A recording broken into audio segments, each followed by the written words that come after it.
Hi, this is Dr. Reynaldo ROJoson, Director of the ROJoson PEP Talk. I have a patient empowerment program in which I like to empower the lay people or patients to take control in the management of their health. There are 3 courses in the PEP Talk. I completed the core course on October 9, 2021. From October 23, 2021 onwards, I have been tackling health disorder and health issue courses. This may take 3 years or longer. My pep talk today is entitled Fundamentals and Generalities in Medical Management of Breast Cancer, Part 1. This is part of the cancer course. The empowerment objective is for the lay people to have an understanding of the fundamentals and generalities in the medical management of breast cancer. Some definition of terms in the title and delimitation of the coverage of my talk. Fundamentals, to mean the simplest and essential facts and theories which can serve as a basis or foundation and support for advanced information. Generalities, to mean general statements of information, not covering specifics and not too detailed. Medical management, to mean diagnosis and treatment of breast cancer being done by physicians.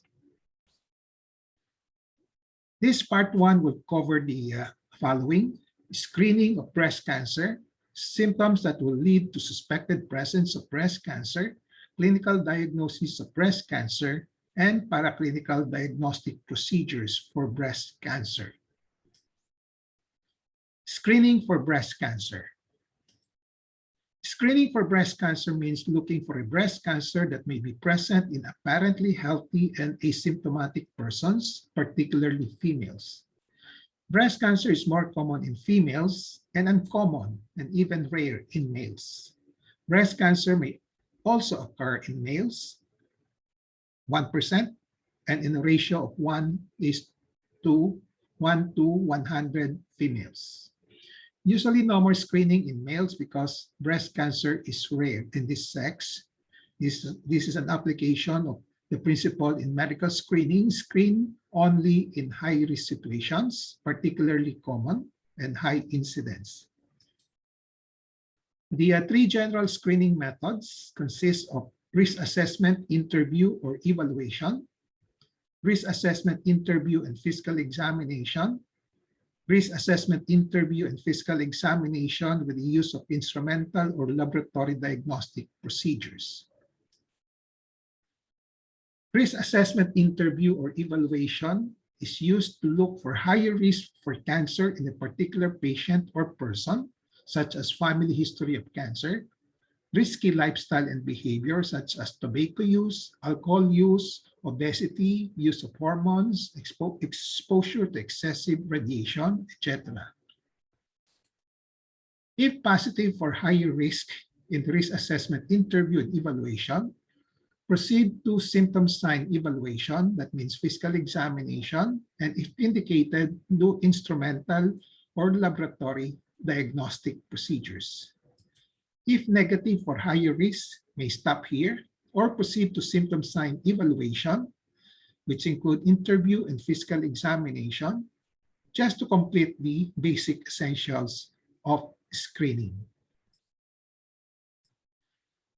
The risk assessment, interview, and physical examination constitutes the basic essentials of screening.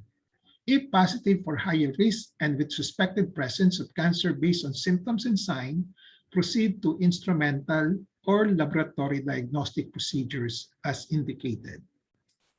If negative for higher risk and with no suspected presence of cancer based on symptoms and sign, may stop here.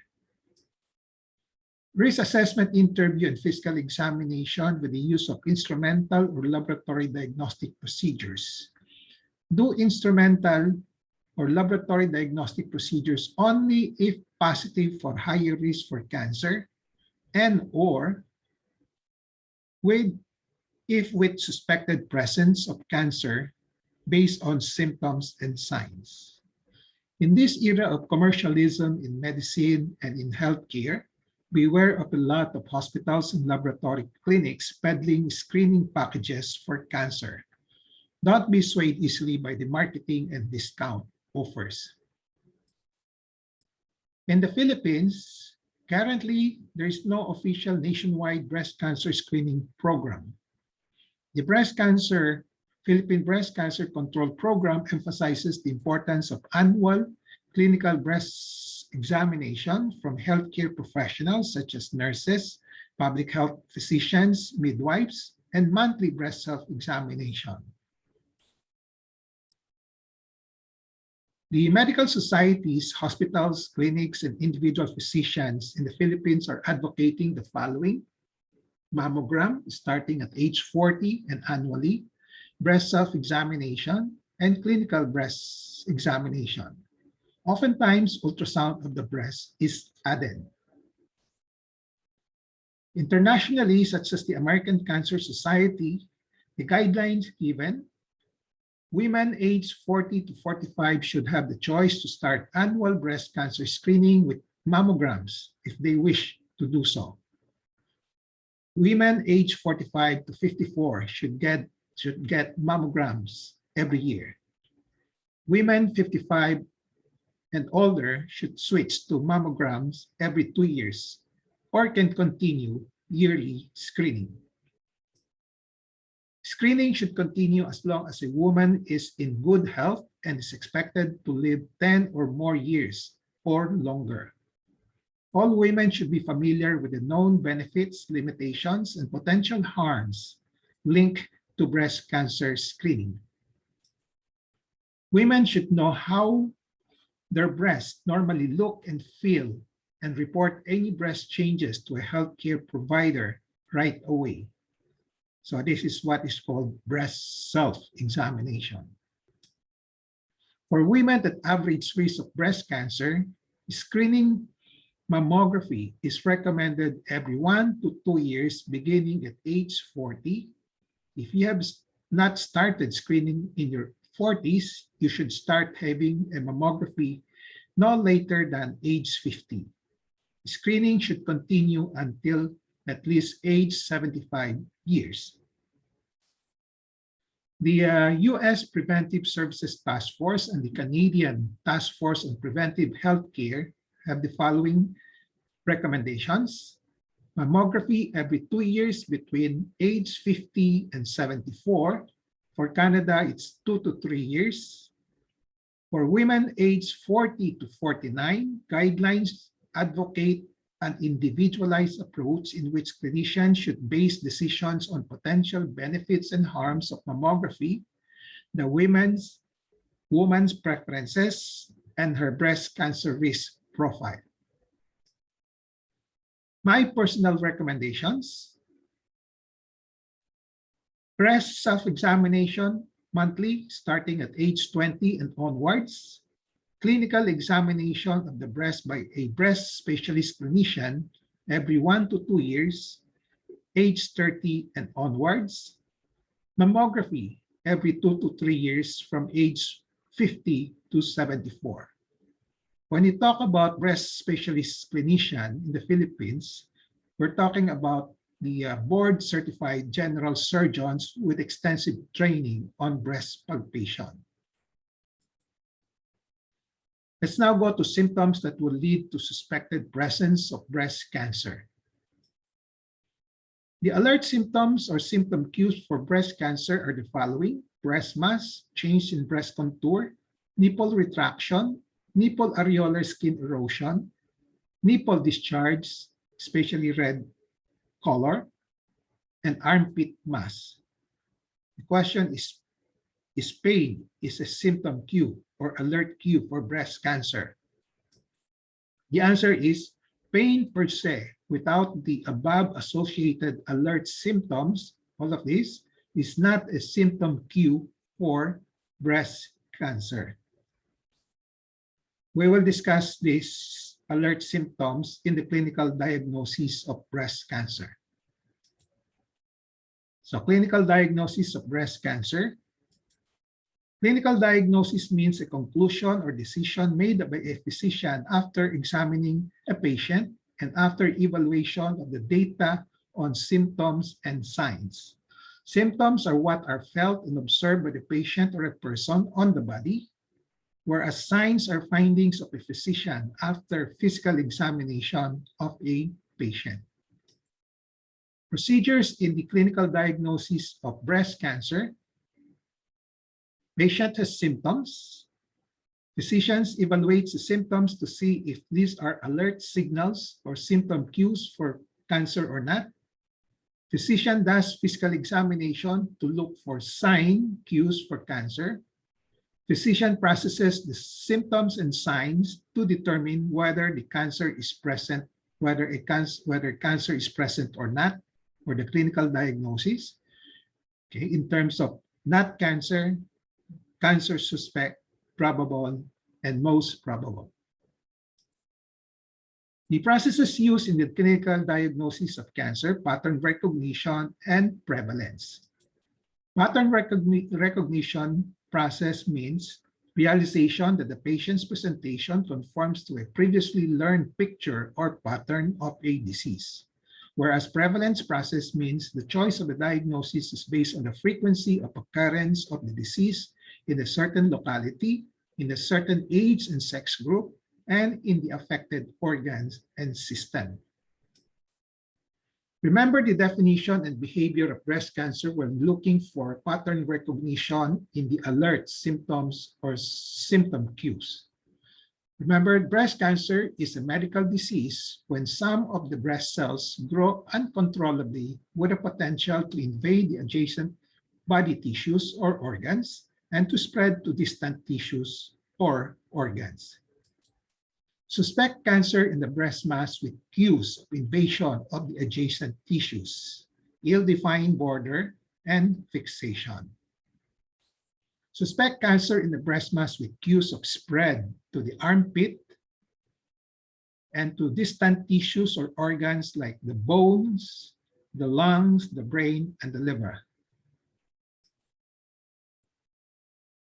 So the most common alert symptom or symptom cue for breast cancer is breast mass. This may be associated with the following: change in breast contour, nipple retraction, nipple areolar skin erosion, nipple discharge, and armpit mass. Foremost in the examination, physical examination of a breast mass or of the breast is to look for a dominant mass, the real mass. The mass which is considered as the red flag, meaning if present, it needs at least more investigation. One should distinguish dominant mass from prominent and unsmooth breast tissues, which are usually part of fibrocystic changes, which is considered normal and does not require surgical treatment. So this shows the lumpy breast of a fibrocystic changes. This is normal breast, in contrast to an illustration of a dominant mass which stands out and different from the surrounding tissues. This is a red flag for breast cancer. Clinical diagnostic algorithm in patients with no dominant mass. If there's no dominant mass on physical examination in patients complaining of breast mass and in patients coming for a breast check, the diagnosis should be normal or fibrocystic changes. Breast pain, I repeat, with no dominant mass, breast mass, the diagnosis should be fibrocystic changes. Non-sanguinous, meaning not red, nipple discharge, but with no dominant mass, the diagnosis is fibrocystic changes. Sanguinous, red nipple discharge, but with no dominant mass, intraductal papilloma. No dominant mass with focal erythema and tenderness, diagnosis is mastitis. So the general algorithm in the clinical diagnosis of a breast mass, signs of inflammation, positive or negative. If negative, look for signs of malignancy. If positive, cancer. If negative, look for signs of benignity, but the diagnosis is usually benign. So, diagnostic algorithm in the patients with a dominant breast mass, first look for signs of inflammation and infection, such as pus, erythema, tenderness, fluctuancy of mass. If present, the primary diagnosis is an inflammatory or infectious mass or an abscess. If no signs of inflammation and infection, decide whether malignant or benign neoplastic growth. Look first for signs of malignancy. Signs of local invasion, such as ill-defined border, fixation, retraction, ulceration, fungation. Signs of spread, like spread to the axillary lymph nodes or the armpit. If present, suspect malignancy or a malignant mass. If no signs of malignancy are present, more likely benign mass, especially if the mass is cystic or containing fluid.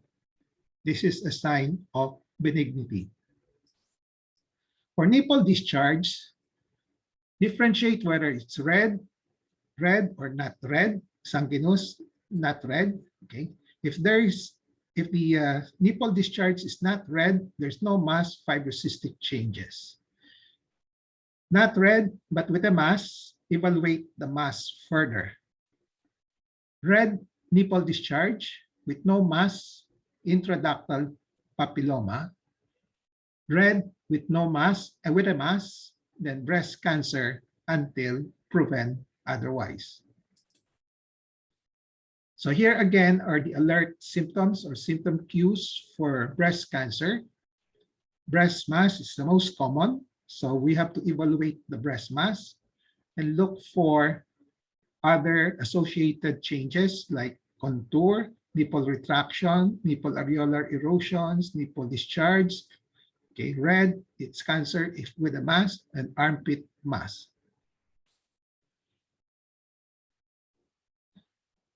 Physical examination findings of the breasts that will raise suspicion for breast cancer.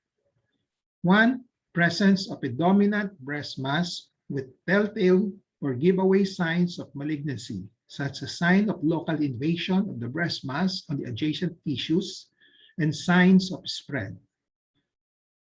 The presence of sanguinous nipple discharge with an accompanying dominant mass. So signs of local invasion of breast mass on the adjacent tissues include the following: fixation to the adjacent tissues such as the overlying skin, inclusive of the nipple and areola, and the underlying tissues such as the chest, muscles, and ribs. Skin changes over the mass that are suggestive and indicative of local invasion, such as ulceration and fungation. And signs of spread, presence of palpable ipsilateral, same side, axillary lymph nodes, and supraclavicular, above the neck, lymph nodes. So example of symptom and sign cues and use of pattern recognition and prevalence in the clinical diagnosis of breast cancer. 30 years old and above, palpable mass with just a solid mass. The mass is not fixed.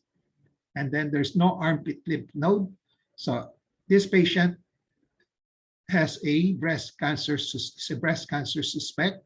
But if the mass, solid mass, is accompanied by a fix, it's also fixed, okay, but with no lymph nodes yet, then the diagnosis is breast cancer probable. Now, on top of these two, there is a lymph node, palpable armpit lymph node, then the diagnosis is breast cancer most probable. Patient, female, any age, with palpable breast mass but cystic, inconsistent in nature, probably containing fluid. So the primary clinical diagnosis is not breast cancer, okay, not breast cancer suspect, benign, specifically macrocyst due to hormonal change.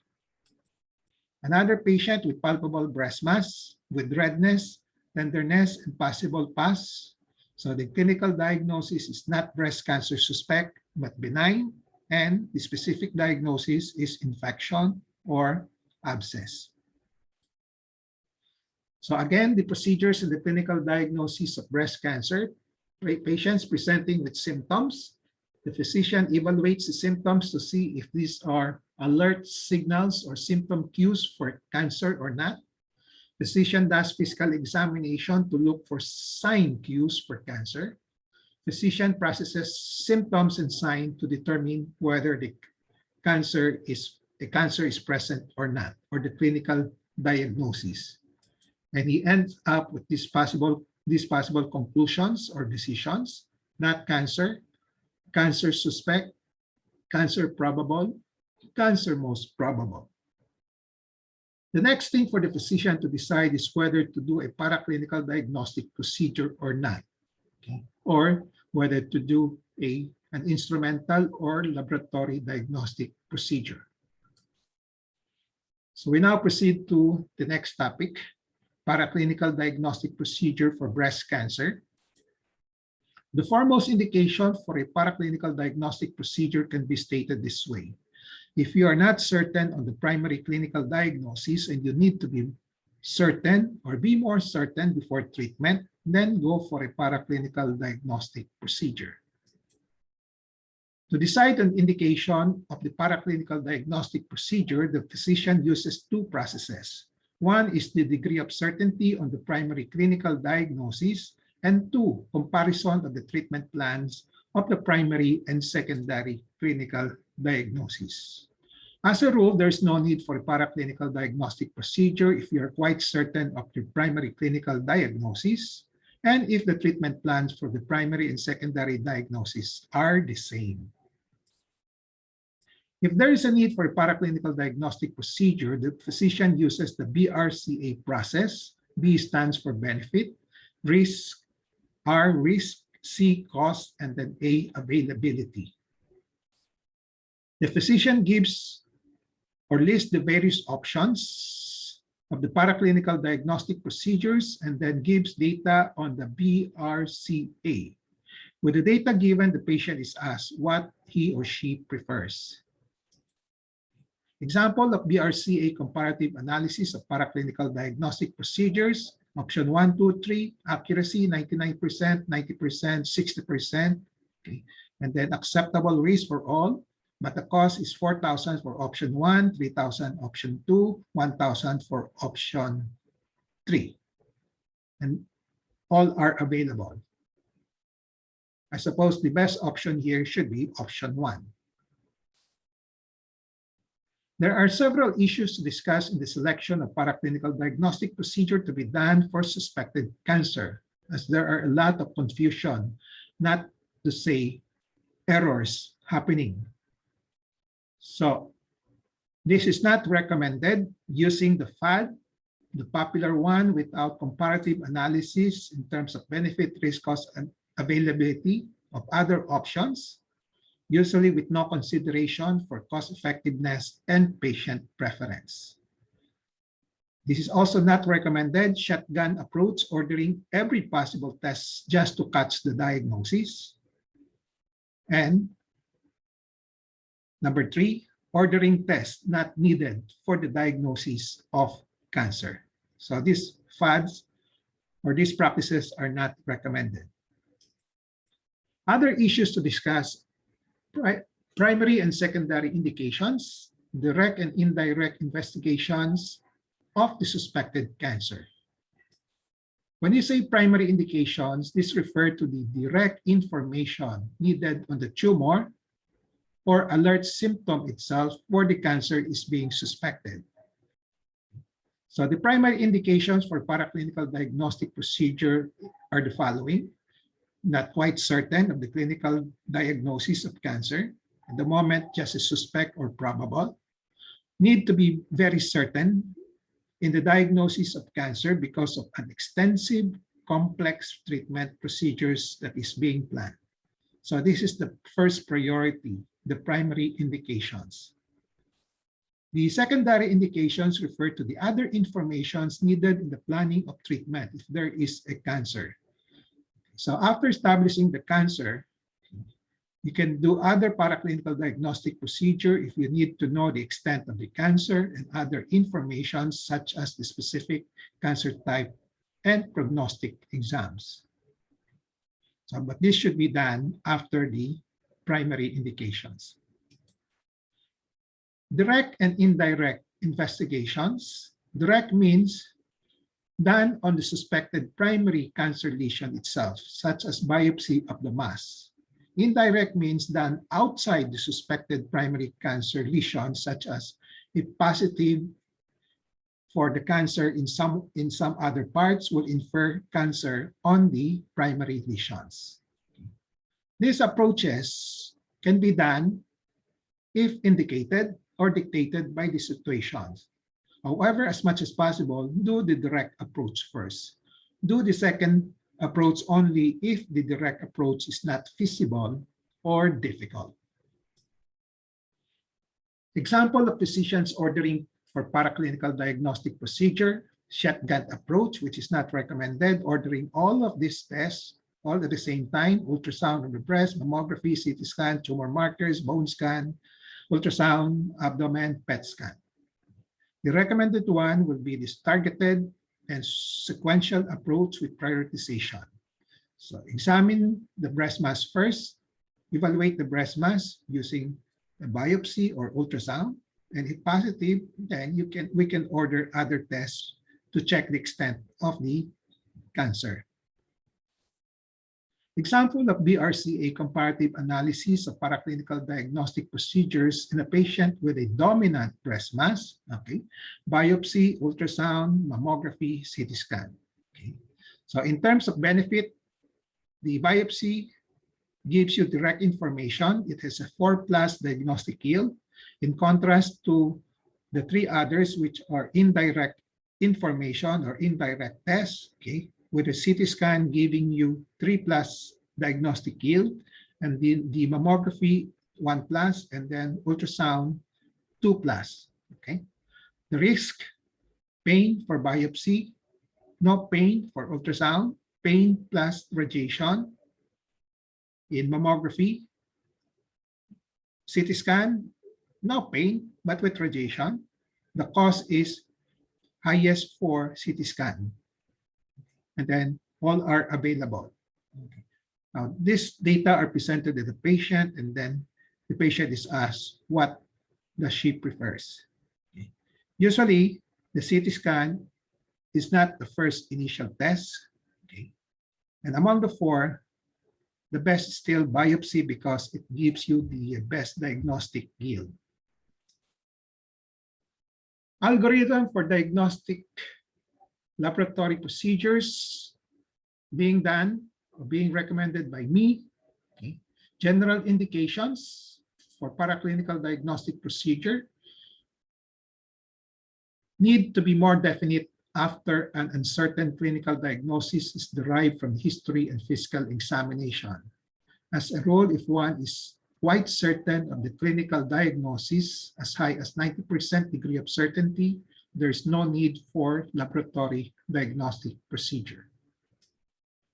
No need, or there's a need, if there's a need to be certain, to increase the degree of certainty up to 98 to 99% on the clinical diagnosis, if a definite treatment will be extensive and mutilating, such as mastectomy, chemotherapy, and radiotherapy. So this is another general indication for a paraclinical diagnostic procedure. Specific indications: if there is an uncertainty whether a dominant mass is present or not, request for an ultrasound. If there is uncertainty whether a dominant mass is malignant or not, request for ultrasound. Request for mammography only in patients 40 years old or older who came for a breasts checked, and there is no palpable dominant mass, and, I repeat, and the patients are very anxious of possible malignancy because of positive family history. Summary takeaway for part 1. I have discussed these 4 items: screening for breast cancer, symptoms that will lead to suspected presence of breast cancer, clinical diagnosis of breast cancer, and paraclinical diagnostic procedures for breast cancer.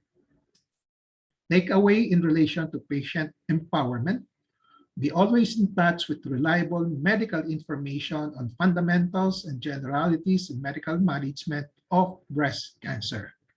Knowledge is power. It gives power.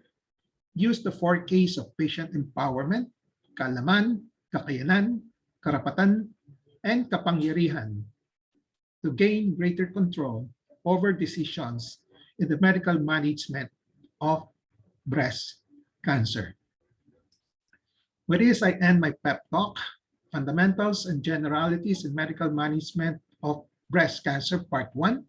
I hope I have empowered you to have more understanding or greater understanding of the fundamentals and generalities in the medical management of breast cancer. Thank you. Mabuhay kayong